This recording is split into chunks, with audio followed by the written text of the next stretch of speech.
dealers really have to go into things and go, what am I trying to solve? What's the critical point of what I'm trying to solve? From there, you start layering in the people, the process, and the technology to support the strategy. That's what you go after. And then you gotta, again, you gotta put the facts behind it. And so you start measuring it, understanding it, look at your perspective of how the team's engaging with whatever the solution is, how your consumer's engaging with the solution. It's a team thing. I love that you brought that up. It's such a team thing. We play a team sport. Yes. So I would encourage all dealers, your vendor partners need to be part of the team. Welcome to the Strategy with Jason podcast. Tune in for everything you need to know to stay in the know regarding the automotive industry. Here's your host, Jason Harris. Hey, what's going on, Podcast Nation? It is Jason Harris here, and thank you for joining me on another episode of Strategy with Jason. Today we are in sunny Napa Valley, California with the one, the only, the infamous Mr. Dan Moore himself. Dan, what's up? How you doing, man? Doing fantastic. I mean, come on, we're out here in Napa, wine country. It's not terrible, and the weather does not suck, buddy. It does not suck. It does not suck at all. Hey, Dan, we're gonna talk all things data today, and that's shocking, right? Why have a data guy on here? We're going to talk all about data or data. Whatever you want to call it. Tomato, could be nada. Tomato, whatever. Potato. Have you ever met anybody that actually says potato? I have not, actually. I have not. Is that like a Canadian thing? Maybe it is a Canadian thing. All right, I'm going to call it potato. Hey, you can tell it's like we're towards the end of the event, and it's just like, I'm going to talk about whatever. Anyways. It's me and you. We have a habit of doing this. We can go wherever. We're going to talk about potatoes. I thought it was an automotive podcast. All right. Hey, for everybody out there that's watching and listening right now and kind of don't know who you are, what your background is, let's kick off the podcast with a little origin story, because I'm always fascinated. So, Dan, how did you get started in this island of misfit toys that we call the automotive industry? Yeah, so I actually got started, I grew up in the car business. My stepdad ran a dealership, so at 19, I seemed to be the one in the family who said, hey, this car selling thing sounds like a great idea. So started selling cars at 19, ran a dealership, and then really got fascinated with this whole marketing and, software thing. I was like, wow, this sounds like fun. So journeyed through a few different software companies, ultimately landing today where I'm at with VistaDash. So it's just been a fun journey, and again, kind of dealer at heart, always trying to figure out how to help dealers make sense of all this chaos. Make sense of all this chaos. That's actually that's what we're going to title this podcast, by the way. Austin, can you make sure we're going to title this Making Sense of All This Chaos? And speaking of chaos, wow, last 24 months, chaos. Chaos would be a good way to do it, but I think not necessarily in a negative way. It's just been very chaotic. Fundamentally as an industry, we have evolved, we have changed, we've adapted, we've pivoted. In the ecosystem? In the ecosystem. With tools? More in the last 24 months than I think we probably had the entire decade before that. So that would be kind of my first question for you. What for you yourself, what was one of the biggest observational changes that you saw in the last 24 months? I definitely think the biggest thing in the last 24 months is what I would call acceleration.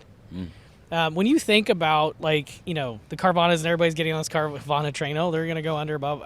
That's not going to happen, folks. Just watch the magic. But what did happen, and I think this is great for the industry, but at the same point in time, it kind of presents new opportunities or challenges, if you will, is suddenly everything accelerated. So you had Carvana come in. They're like, hey, we're making it frictionless. We're making it easy on the consumer. COVID hit, and then every dealer went, whoop, we're right here with you on that same thought process. So you accelerated digital retailing. Whatever, we'll play buzzword monopoly. I feel like that's going to be, on the next podcast, not to derail this thing, we're going to do onesies and shot glasses for buzzword bingo. Buzzword bingo. Yes, it's going to be a thing. We could almost do like a panel, buzzword bingo. Yes. There we go. But no, I think that what is beautiful is we accelerated. However, there's consequences for acceleration. Yes. And it presents different challenges. I mean, again, we went from COVID, then we went into inventory. Guess what's next? Fixed ops, right? Here we go. I mean, think about it. You have 3 years of record decline in sales. You think new car warranty work is going to go down at a certain point? Maybe just a hair. The data might not lie on this one. I'm pretty confident it won't. So dealers are making money. That's fantastic, right? We want the industry to win. But at the same point in time, we're changing how we're marketing. We're going, hey, I don't have inventory, so I'm not marketing as much. Well, we're not redirecting it to where it should go either. It's like, hey, let's start figuring out how we have to make this adjustment, because we're going to see some change happen here. And it was great working with Gino at Cavalli and kind of working with Update Promise and Dom 360 and really uncorking this whole point of fixed ops.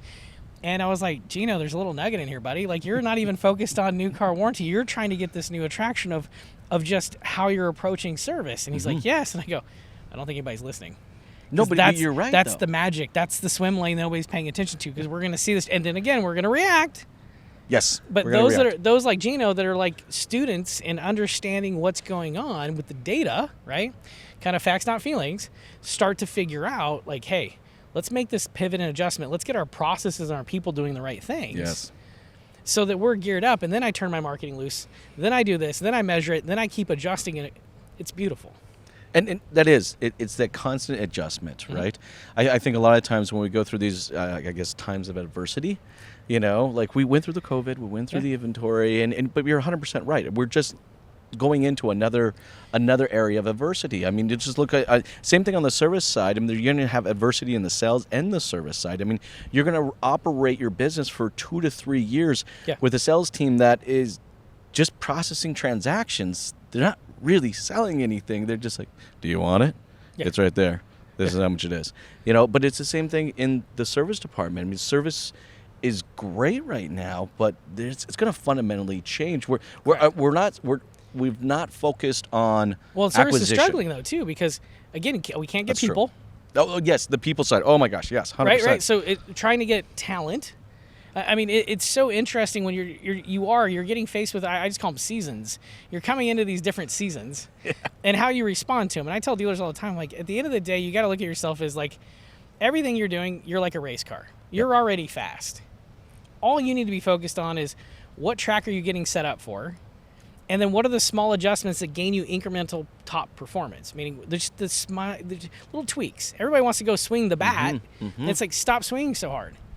You're making small adjustments and fine tuning this perfectly high performance vehicle. Just little adjustments.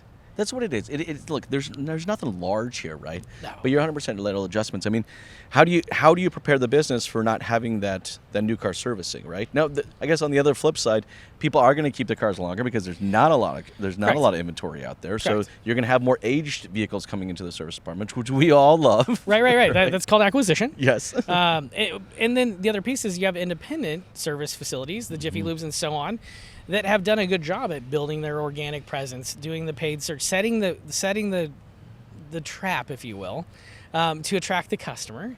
And the dealership's kind of like, well, it just automatically happens for me. Yeah, it's not enough that we're just open. Right. Right? Yes. Like we talk a lot about the experience, and mainly when we talk about the experience, it's usually just a sales experience, right? But we're not really identifying what the service experience is. And to your point, I know a lot of independents out there, because of the lack of inventory, has really evolved their service business. Correct. And they're becoming that local shop that's just reliable, they're knowledgeable. Transparent. Transparent. Right? So again, and there's the tools out there, I love it, the tools that are out there that help the dealers. And again, we'll see another acceleration, I think. But if they jump now, you're not rushing to the acceleration. You're built for longevity. Yes, 100%. Because you have a strategy. You're not reacting, you're solving. You're not reacting, you're solving. I like that. So it's actually even better than being proactive. You're actually solving. Correct.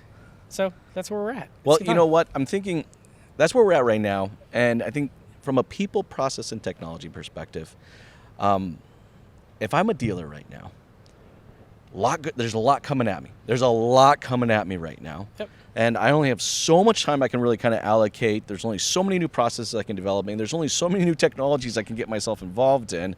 All right. From either people, process, or technology, you can take either direction there.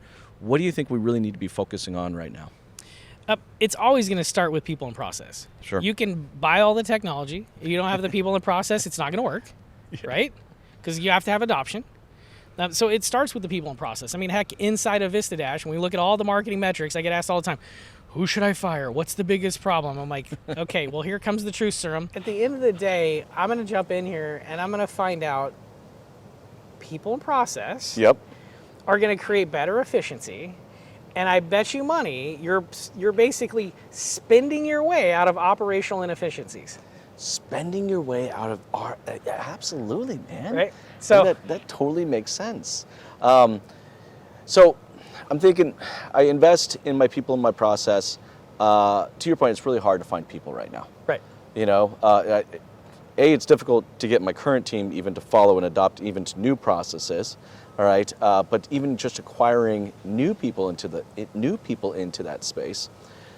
What do you think we should be looking for in new people? Like, I'm just saying, like, what does that next generation Right. of service sales teams look like? Well, that's a tough one, right? Yeah. 'Cause, I mean, we don't have a crystal ball. I think the challenge there is we have to be more open to break what's working. Meaning, great. Do we have the right pay plan? Are we incentivizing the right behaviors? Just because we did it this way, is it the correct way now? You know, what does the talent pool look like? Am I getting younger people in? Who can I groom? Do I build a job around a different style set? Yes. You heard Gino today talk about, he took the receptionist and they're writing service and they're killing it. So here they came in making $3,500 a month. Now they're making $7,500 a month. They're happy as heck. The client's getting served. So I think sometimes it's just, we got to take a step back. What is it we're trying to achieve? What are we solving for?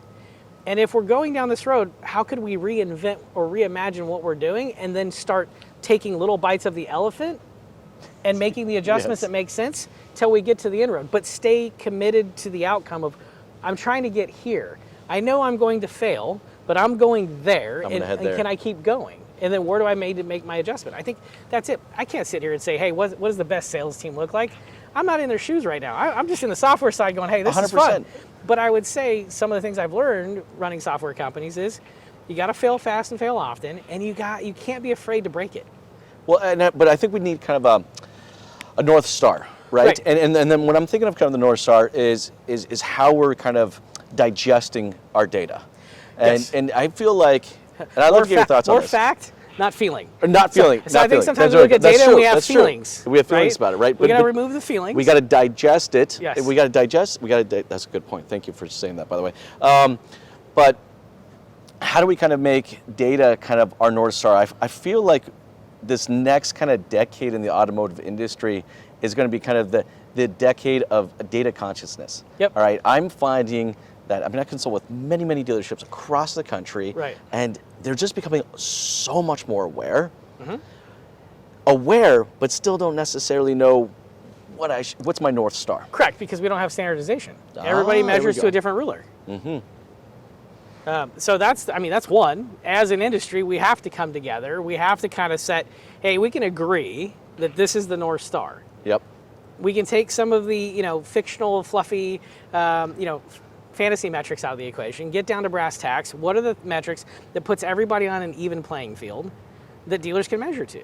Yes. And find out, to your point of, is it the product, is it the process, or is it the people? 100%. And when you can get to that, that's how you start to get to your North Star.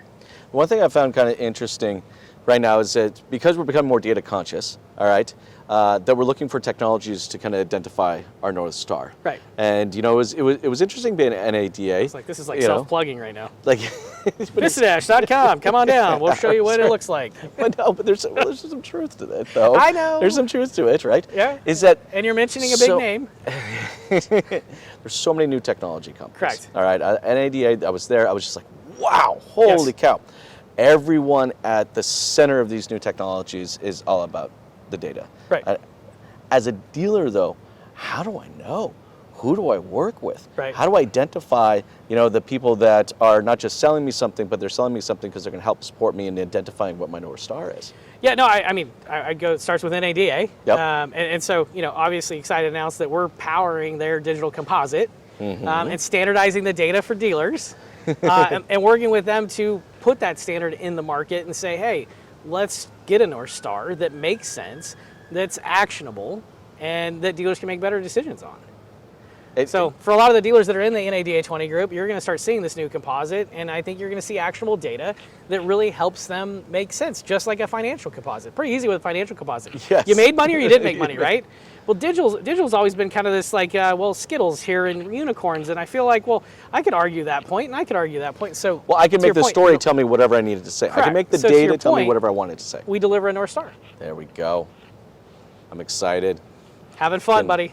Any sneak peeks? Anything I should know? Happy to give you a sneak peek. You know what? Like I think for the dealers out there that may be watching or listening right now, I think the question is how do I prioritize? All right, kind of, I guess my tech solution, right? Because I think about this a lot, and I was talking about someone actually last night when we were all out there having some fun, right? I call it the tech stew. Yep. And it's a sprinkle of this, a dash of that, and, a little bit, and it's all got to eventually taste good, but I guess more so it's not only got to taste good for me, it's got to taste good for my customer. Correct. And I think that I'm finding right now when I'm talking to a lot of these new companies that I don't know if necessarily the way that they're approaching data is putting the customer in the center rather than more the dealership's, I guess, idea of what should be in the center. Correct. Well, and so that's twofold. The dealer has a voice in this, right? So dealers, you're the driver, you're the voice of the customer. So if you're not being honest with the voice of the customer, then the experience is probably going to suck. So I think it's important that we do have the voice of the customer, and yet I'm not taking it. The dealer has to have a voice too. So there's this fundamental understanding. So dealers really have to go into things and go, what am I trying to solve? What's the critical point of what I'm trying to solve? From there, you start layering in the people, the process, and the technology to support the strategy. Mm-hmm. That's what you go after. And then you gotta, again, you gotta put the facts behind it. And so you start measuring it, understanding it, look at your perspective of how the team's engaging with whatever the solution is, how your consumer's engaging with the solution. Thing. I love that you brought that up. It's such a team thing. We play a team sport. Yes. So I would encourage all dealers, your vendor partners need to be part of the team. Mm-hmm. And you need to be fair about that too, in the sense you own some of the burden too. So you have to work with your partners, give clarity and make sure they understand what you're trying to solve for. At the same point in time, understand that it's going to take a minute, so it's not perfect. And you've got to work together through the good, the bad, and the indifferent. Don't just quit on them. Exactly. Because the vendor's not going to quit on you. So it's a partnership. And I think when you get into that journey and you get everybody to the table, everybody starts to win. And everybody at the table, I think, is the key to what you said there. 100%. Everybody's going to come to the table. How often, when I was a dealer principal, I'd have a meeting with this person, a meeting with that person, a meeting with this person, a meeting with that person, and all probably six people never are doing different with things. each other. They're all doing different things. Right. Sometimes there's probably even overlap. But you're expecting a result here, yes. And they're all doing different things. Instead of bringing them in and saying, hey, this is one team, one message, one strategy. Yeah, I like that. This is where you fit into the puzzle for my dealership. But I need you guys to all understand something. There's no finger pointing. We're in this all together. You need to work with, Jason. Yes. You got to work with Dan. Dan, you got to work with Jason. I'm not going to deal with finger pointing. You're on my team or you're off my team. How are we going to play ball? When we get down to that, I think that's when everything really moves forward. And I think that's a fundamental shift. And I think, if anybody out there watching and listening right now, that can probably be one of the most impactful things to your business right now, is really kind of create your team. View those vendors not just as somebody sitting on the sidelines, watching what's going on. No, get them involved, get them a part of your operations. And I think, and we see this now. We see some of those progressive dealers. Get the vendors playing offense, not defense. Yes. Stop getting them on the thing, beating them over the bat with, these metrics, they really suck. Well, why? Are we asking why? Are we figuring out, is it us or is it that? What's causing the consumer to get heartburn right here? Let's solve this together. Let's not make this a beatdown session. We just started understanding that the data is saying, hey, something's happening here. What can we do to course correct it? Exactly. And what is the breakdown? Is it the people, the process, the product? It's typically going to fall into one of those three categories, it is, right? It could be all three, it could be one, but let's solve it. Again, back to the thing when I said team. We're a team. Yes. And if everybody feels that they have a seat at the table and they're part of the team, the dealer wins. 100%. And if the dealer's winning, the consumer's winning. I love it, man. Look, I think we can almost stop the podcast just there, because I think that's literally the mic drop. But since we are here at the DMSC, the conversations are different, man. I'm telling you, I just feel like I got a little bit of a taste of it, I think, at NADA, but now you kind of come to the smaller event, you really start hearing the conversations. It becomes intimate. It becomes intimate. Correct. What has been maybe some of the conversations that you kind of observed that was just like, yeah, this is awesome? Yeah, I think the big thing is understanding that collaboration does exist. Mm-hmm. There is not, the wall gardens everywhere. There are, vendor partners out there that really do want to partner and want to solve some things collectively and collaborate. I don't think it's just, everybody's in their own sandbox saying, don't come over. That's true. That's So- true. I saw a lot of that, and I just even saw the vendors just talking. Their dealers weren't even around. Yeah. And the vendors themselves are just so like, well, this is what we should probably do for this guy, Correct. right? Yeah. It's awesome. 100%. If you invest, you'll win. I mean, it's an organic win. If you just do the right thing, you're going to organically win.